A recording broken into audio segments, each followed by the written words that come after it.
On today's episode of Locked On Pirates, myself and Gary will be discussing the signing of Yasmani Grandal during the Super Bowl, by the way.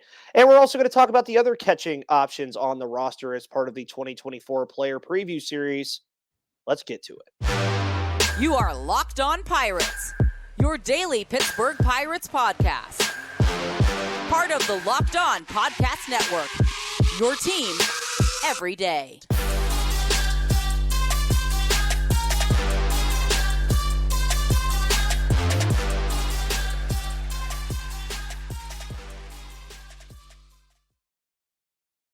Welcome back, everybody, to the Locked On Pirates podcast here on the Locked On Podcast Network, where it is your team, your Pittsburgh Pirates every day. My name is Ethan Smith. You can follow me on Twitter at MVP_Ethan or at Locked On Pirates for all of your news, analysis, opinions, and reactions to everything going on in the world of the Pittsburgh Pirates. Obviously, to my right is Gary Morgan, as always, every Monday.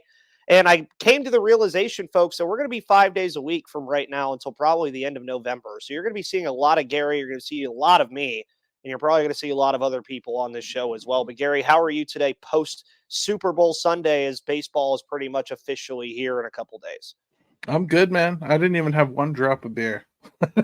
I think I more than made up for you on that side of things yesterday, being out from 1:30 until about midnight. So it was a very fun time. And sorry to everybody with the FanDuel thing. I did say over 47.5, and it hit right at 47. I also said CMC would score an anytime touchdown. Did not expect it to happen the way it did. And then Isaiah Pacheco just didn't have a good game. Meanwhile, among the commercials and the booze and the food and the football and everything that was going on, Ben Cherington took it upon himself to make a move yesterday in kind of his yearly offseason tradition at this point, where he makes a move on a big day like Christmas or Thanksgiving, or in this case, the Super Bowl. And it was one that it kind of shocked me at first when I read it. And it was Yasmani Grandal, folks. And I was like, okay, definitely carries name value. That was the first thing I was thinking, but obviously woke up this morning and tried to do a little bit more research on it and look into the Yasmani Grandal signing. Also, nickname, probably one of the cooler nicknames in baseball, the Yasmanian Devil. Like, that's a pretty good one. And you're looking at him just from a surface level. Former first-round pick in 2010, 234 average last year, 8 home runs, 33 RBIs, career 773 OPS guy, one of the better catchers in baseball for quite a while. Last 2 seasons, haven't seen it. Gary, what are your thoughts? I mean, it tells me that they had a price tag for Gary Sanchez, who's a clearly better player. I'm going to guess it was probably in the $5 million range that they got their last 2 catchers for. That tells you their budget for what they like to pay for that backstop who's got some experience, right? Mm-hmm. So I'm going to guess that's what they offered there. Yasmani Grandal, that his best days are behind him. He's not a starting catcher anymore. If you think he was brought in to eliminate Henry, or they were going to trade Henry now, or Henry's not going to catch it all, this shouldn't really affect that at all. He's an insurance policy with some experience. He'll probably be good to have around some of the Latin kids. Mm-hmm. He's 35 years old, Ethan. You know how this is probably stereotyping a little bit, but Cuban players, you tend to not trust their age all that much.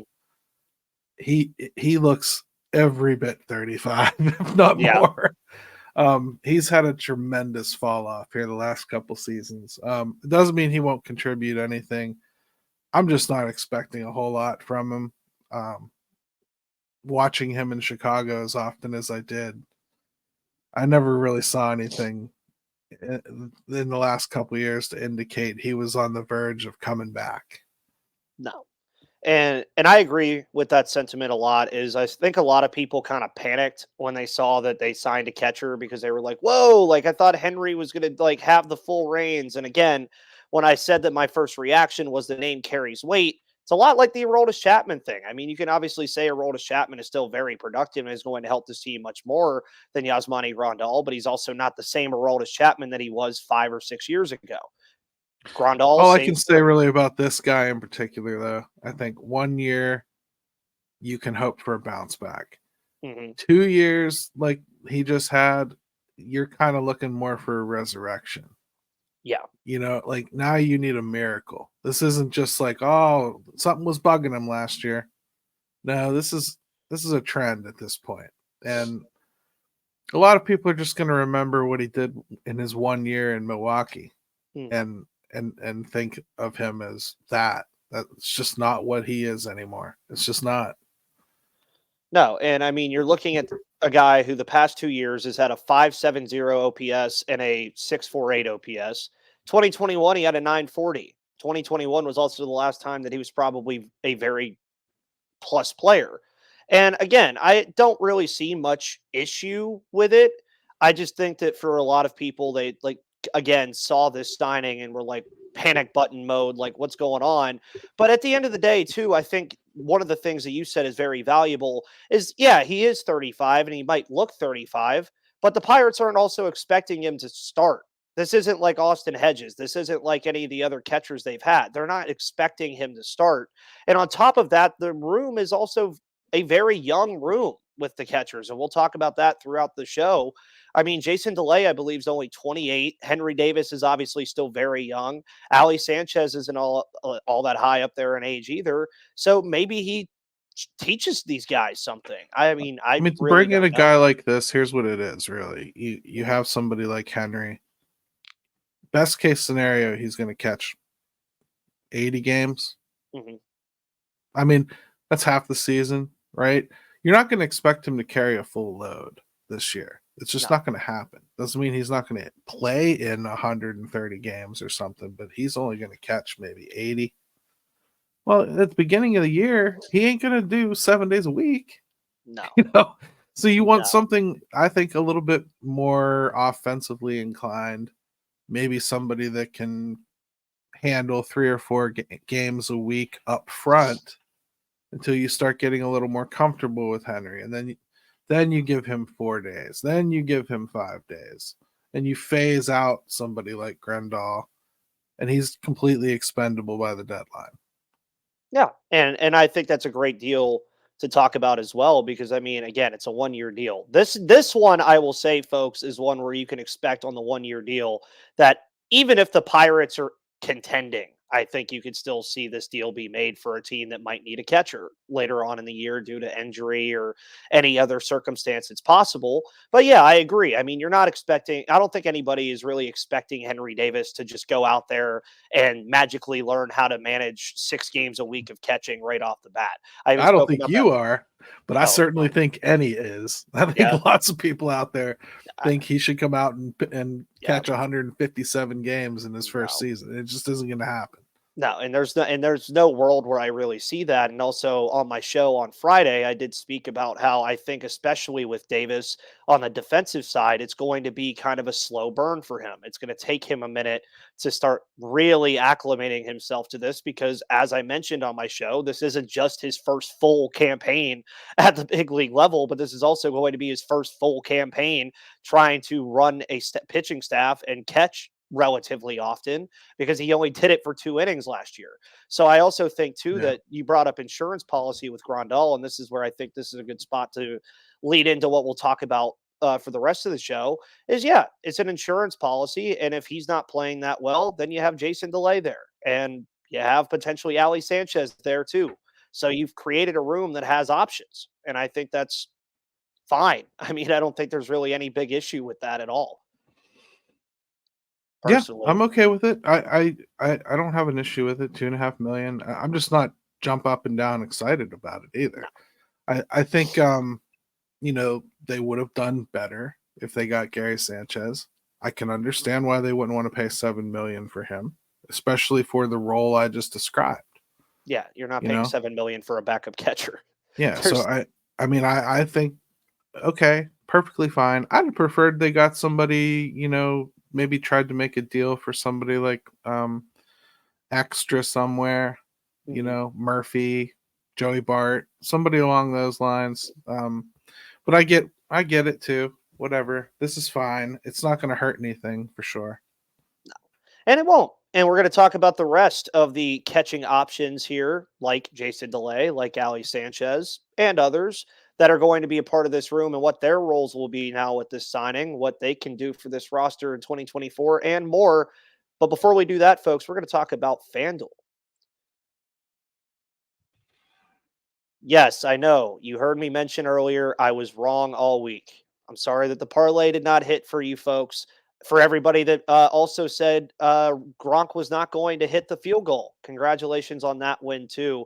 But now you can get buckets with your first bet at FanDuel, America's #1 sportsbook, because right now, new customers get $150 in bonus bets with any $5 bet.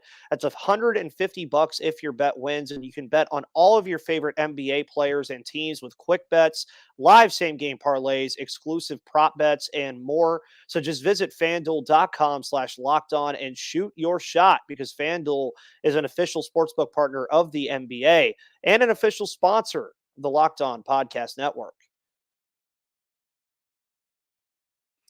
And also, folks, Locked On has launched the first ever national sports 24/7 streaming channel on YouTube, and now you can also find it on Amazon Fire TV. Locked On Sports Today is here for you 24/7, covering the top sports stories of the day with the local experts of Locked On, like myself, and our national shows that cover every league. So find the Locked On Sports Today channel now on Amazon Fire TV and on YouTube.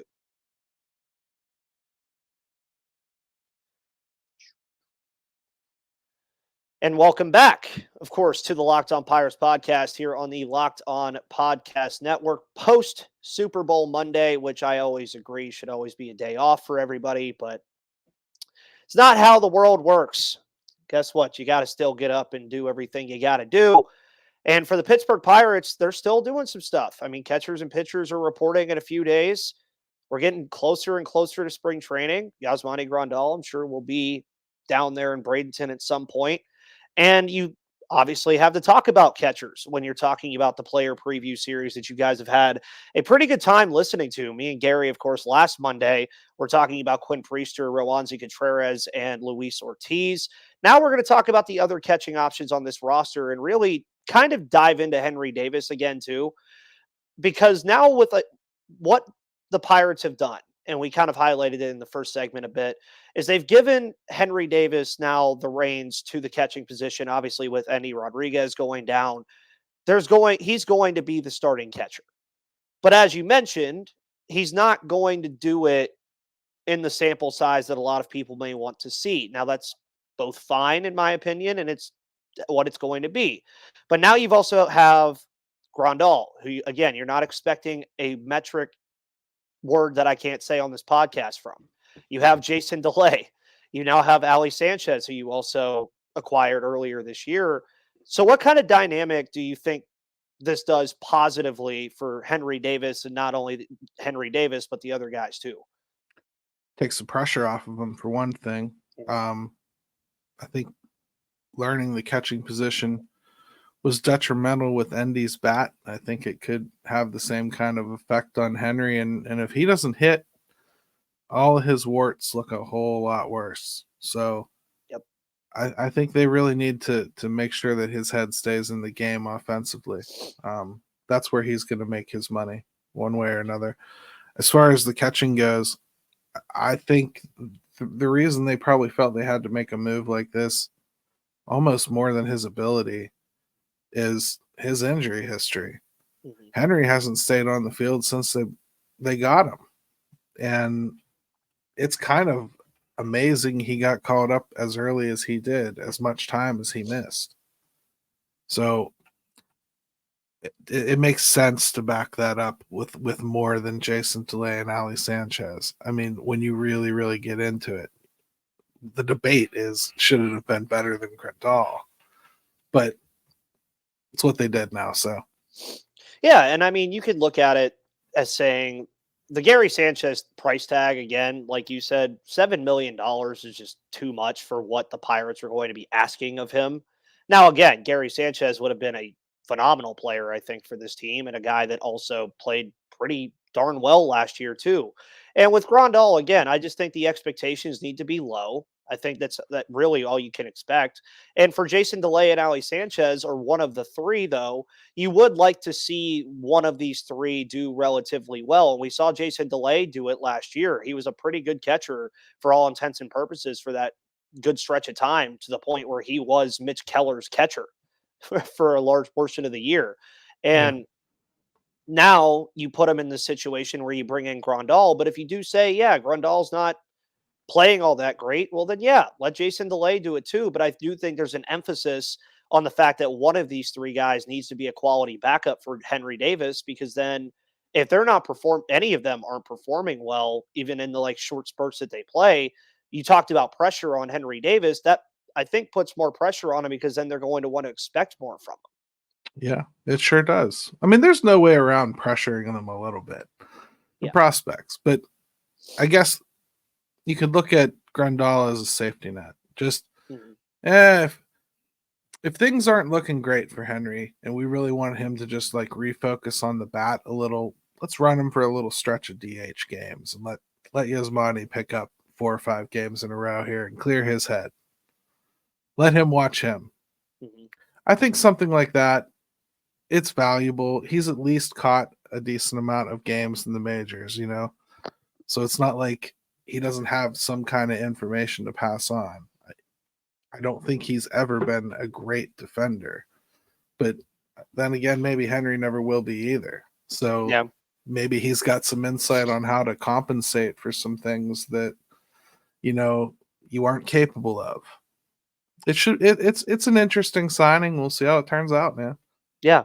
And then even above that too, to kind of end with this catching part of it, because the final segment of today's show, we're going to kind of talk about a little bit of what we expect moving forward in these next couple weeks with what we might learn and all of that other stuff. But you have Abraham Gutierrez too, a guy that, if I remember correctly, Gary, you've told me is probably the best defensive catcher they have in the system. He's arguably probably the closest catcher they have in the system to really coming up and doing anything that's in the minors. Is there a world too where he potentially becomes an option in 2024 for this catcher position at some point? I think an awful lot would have to go wrong. And I think Carter Benz is probably ahead of him. If only because he's going to be a minor league free agent here pretty soon if they don't use him. So I would imagine he would get a shot first. Gutierrez was obviously coveted by Ben Cherington. He tried to get him twice and finally did land him. Yeah. That said, we just saw with Tucupita Marcano how far that loyalty really takes you. So we'll see what happens. I think he's a good defender, but the bat has really never done anything that impressed me all that much. And it at least seems right now, from the makeup of this roster, they're prioritizing offense at the position a little bit more than they had led us to believe. Yeah. And I mean, that's one thing too, going against the grain a little bit of what this Grandal signing and what they have, is you kind of look at this catcher room now, and like in the past, you've had Austin Hedges last year, you had Jacob Stallings, guys who were more defense first. They were more defensive minded. Now you look at the room, and I haven't even mentioned ND, who I also think is probably going to be more of an offense first player. And you have Henry Davis, who you would like to probably be offense first. And I would say right now, you would like to, well, let me rephrase that. You would like to see him be an adequate defender, but you also want him to hit the baseball. Jason DeLay is also not a terrible offensive option. So, they've kind of changed and ingrained a different mindset into what they're doing at the catcher position now, which I think is fine. I don't think there's any big issue with this at all. If I had one question for them, though, like if I got to ask them one question, I had an audience to do it. My only question would be, you made a huge deal the last 2 years, 3 years, actually, if you want to go all the way back to Jacob Stallings, about how the defensive position behind the plate directly affected how good your pitching staff could be. Have you changed your mind on that, or what am I missing about the defensive metrics of who you have on the roster right now? Yeah. And it's a great question. I mean, because there was a pretty comparable side by side last year when Austin Hedges was here and how well the pitching staff was doing versus when he wasn't. And I mean, some of that obviously goes back to injury and a lot of other circumstances. But when you take it into account, it's something to look at. It's something worthwhile to actually pay attention to. And in the final segment of today's episode, folks, we're going to talk about pitchers and catchers reporting this Wednesday, what we can expect in the next couple weeks, what we might want to see in spring training, and more. But before we do that, we're going to talk about eBay Motors. Millions of parts for your MVP. You can win every time with parts that fit your ride at eBay Motors, because passion, drive, and patience are what brings home the winning trophy and is also what keeps your ride or die alive. eBay Motors has everything you need to maintain your vehicle and level it up to peak performance. From superchargers, roof racks, exhaust kits, LED headlights, and more. Whether you're into speed, power, or style, eBay Motors has got you covered. With over 122 million parts for your number one ride or die, you'll always find exactly what you're looking for. And with eBay Guaranteed Fit, your part is guaranteed to fit your ride every time or your money back. With all the parts you need at the prices you want, it's easy to turn your car into the MVP and bring home that win. So keep your ride or die alive at ebaymotors.com. Eligible items only. Exclusions apply. eBay Guaranteed Fit is only available to U.S. customers. And welcome to the third and final segment of today's episode of Locked On Pirates, everybody. Thank you, as always, for tuning into the show, as you always do every Monday through Friday. Always thank you to Gary for coming onto this show every Monday. As we do, again, the player preview series will be continuing throughout the week. We'll be talking about Rowdy Tellez, Jarrett Triolo, and Connor Joe, second base at some point. So that's kind of what we'll be doing this week. But also this week, pitchers and catchers report on Wednesday, Gary, on Valentine's Day. They get to love each other, be together, and throw baseballs to each other. And that's something that we'll get to finally see. And every year that pitchers and catchers report, there's always just a lot of stuff going on, because you like to see a lot of things.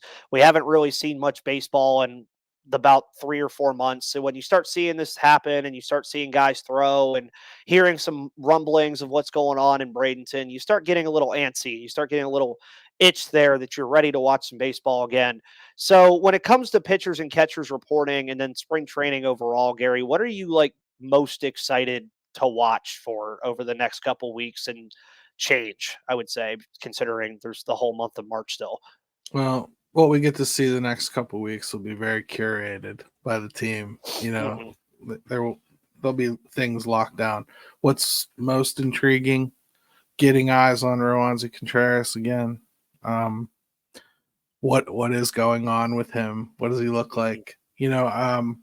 Just think about the way that people feel if there's video on Thursday of Roansy popping a glove at 90 something, 95 and looking confident on the mound again. I mean, if you start to feel like Roansy is less of a black hole and more of an option again, I think everything looks a lot better. Things like that.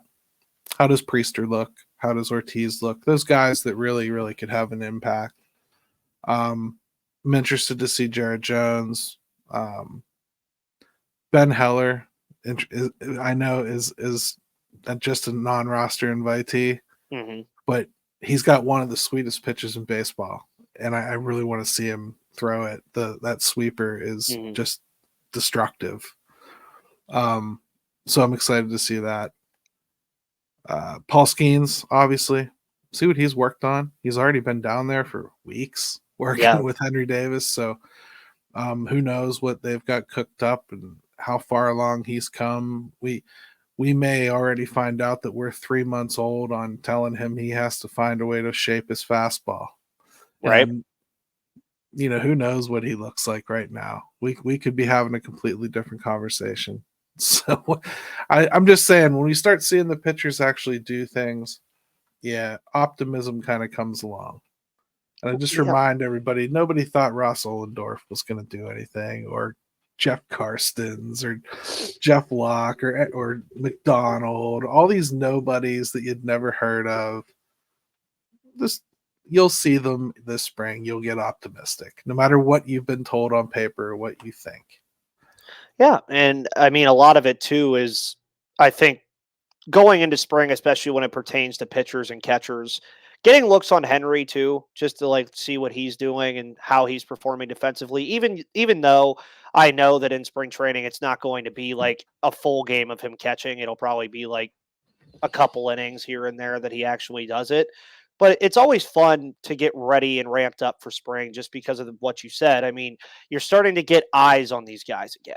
I could talk Yeah. about them for so long and so much and do a player preview series and do all this other stuff, but until like I physically could see, like you mentioned, Rowanty Contreras throwing a baseball again at 95 or 96 or whatever he's doing, then the conversations that we have are starting to change a bit, because then it's saying, okay, well, yeah, it's just spring training, but this definitely looks a ton better than it did last year.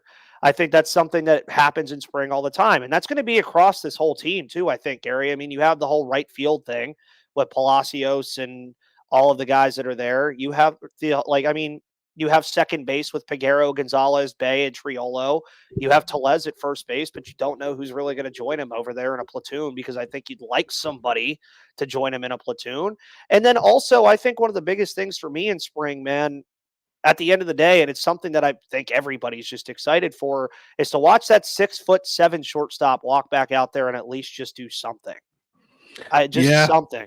I'm pretty excited about it.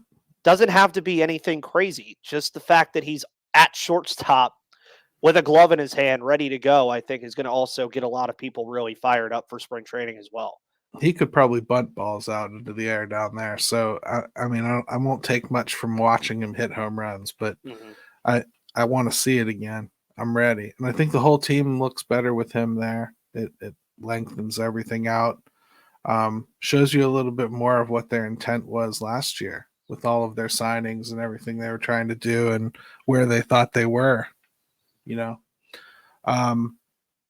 With Henry Davis, though, you did bring up something about him, probably not playing complete games. That's true. One thing I would like to see, because blocking balls has been an issue for him, even in the minors, I'd like to see them specifically use him when you have some of the more fringy pitchers going, because I want him to be trying to block a bunch of balls. Let's get those guys that like to bounce, 66-foot curveballs in there and see what he does. I think that let's test him this spring a lot. Yeah, and that's something that I think, especially catching wise too, for him, and just like in general for everybody, is spring is always a time for like putting people in situations where you want to see them improve from. And I think a lot of people forget that, like that they forget that, oh, his spring numbers weren't that great. It's probably because he was being forced to work on things that he needs to improve on. That's what, and you would rather do that when the games don't count. And I think that's something, I'd like to see that with Davis. I don't need to see him catch Mitch Keller. I don't need to see him catch Martin Perez or Marco Gonzalez, even though I think Marco Gonzalez actually wouldn't be too bad for him to catch with that pitch mix that he offers. And even David Bednar. I'm like, if David Bednar's in there, let Davis go in there and just tell Bednar to just throw like splitters in the dirt the whole time and then just bring the fastball back up. That would be really fun too. But what else is really fun is the fact that Gary will likely be back on this show next week. I will, of course, have 4 more shows this week. The Pirates Fan Forum will have a show this week. And again, pitchers and catchers report this week. The Super Bowl is behind us. We're in that weird spot where March Madness isn't starting for like another month. Basketball is kind of in a weird spot too. I think the All-Star game is actually this week. So baseball is kind of about to come front and center again, Gary. So what do you have planned for the fan forum this week? What's going on over there? I'm going to propose crazy, and I mean like bat crap crazy trades on this episode. And I'm talking like big names going out, big names coming back, even swaps, things that people claim they really, really want here. And I'm going to show you what I think it'll take to get it. Nice. Well, that sounds like a lovely show. Obviously, you guys can also check out all of my work with Gary over at Steel City Pirates, where we're always writing stuff. He'll have 5 thoughts at 5 later today. But until then, folks, thank you so much for tuning into the Locked On Pirates podcast. My name is Ethan Smith. That is Gary Morgan. And you'll see me on the flip side, and you'll see Gary next week.